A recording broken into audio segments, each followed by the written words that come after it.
Bubba Wallace was not happy in Nashville. If you were listening to his radio or saw any of the chatter that was going on the scanner over there for the 23 team, woof, because it was just a really long night. I can't exactly say what Bubba said, but I'm going to paraphrase. He basically told his crew chief, Booty Barker, don't talk to me the whole race, which Booty then replied, well, I'm still going to talk to you. So what was going on with Bubba in the 23? So there's two sides to this coin. The first side, I'm going to defend Bubba, that this issue on pit road for the 23 is not a one-week thing. Bubba didn't lose his mind because they had a great car, and this is the first time they've had a hiccup on pit road. This has been a reoccurring issue for the 23 car, and I believe the fuse was longer than all of us understand, and he finally got to the end of his fuse. Now, the other side of the coin is it's still just unacceptable.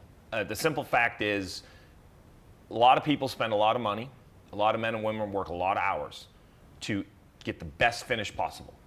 And when you get to that emotional state of frustration, while it can be defended at times, it then removes the opportunity of the best finish possible. That's really what we're talking about here. Let's take emotion out, right? If I'm Michael Jordan and Denny Hamlin, I am having a conversation with Booty.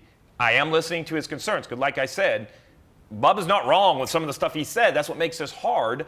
But I'm confident in saying that Mike Wheeler and Booty Barker and 2311, I am confident they are trying to improve on their issues, right? I don't believe they're sitting on their hands just saying, well, it's magically going to get better. I believe they're trying. Bubba has every right to be frustrated. The point is there's a time and a place. And what happened in Nashville cost the 23 positions at the end of the race. And, you know, execution is a great word, and we throw it around like it's easy to do. It is not. These races are very hard to not just win, but to execute. No, I won't even say flawlessly, just average. Yeah. There's a lot of ways to lose a race. So I love Bubba. They had a great car, great speed. I think that's what made the pain worse. But you cannot get to that point of communication. Mom, but you get to a point where you're now doing added damage to yourself and your own race team. Yeah. I mean, look. Like, this is professional sports. It's the highest level of stock car racing, and it's not just for the drivers and the crew chiefs, it's the crews, it's everybody. This is the peak of the mountain is what we're doing right now. There's pressure for everybody to perform, and whether you're going over the wall or on the box. And when things don't go right, the frustration mounts, and then you've had maybe a struggle all year, and you're like, oh, here's some daylight. We finally got a good car. For him, they didn't get to qualify. It came from the back. All right, here he comes. Ooh, comes up. Pit road. Like, all these things, to your point, mount. And it's not like Bubba's the first driver to do it, and he won't be the last driver to get upset with his crew for not executing. And their jobs are really hard. They got 10 seconds, and if you do your job longer than 10 seconds, then it's not good enough.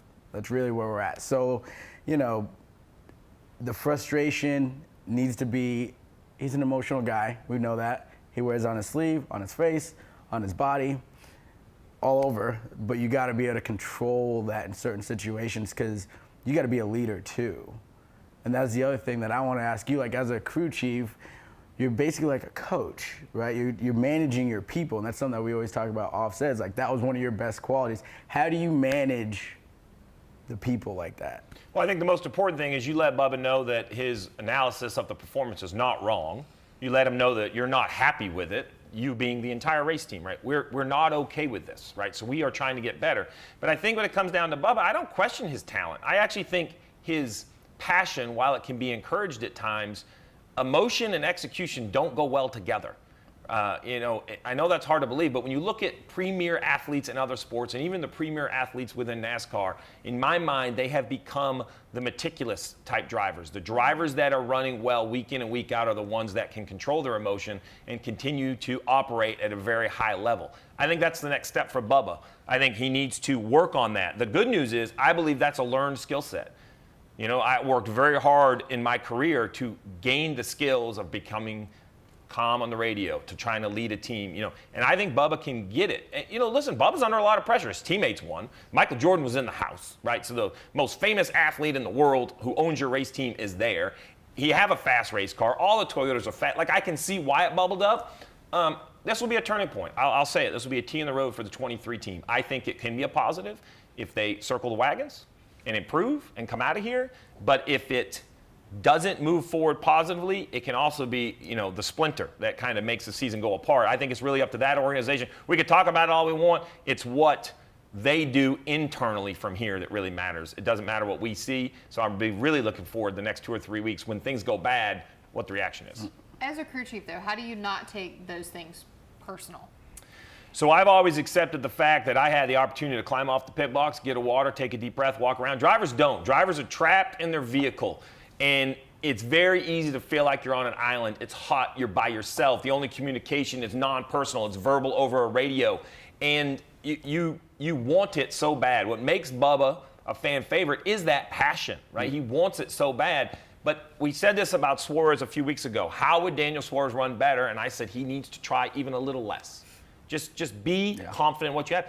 When I saw him at Sonoma in those closing laps, that's what he did. He just drove flawless laps. There was no mistakes, no overdriving. I think that's what the 23 needs a little bit. Like just I know that sounds counterintuitive, but you have to try it. As a crew chief, it's very hard. I'll applaud Booty because he could have easily fanned the flames and it could have turned into a forest fire.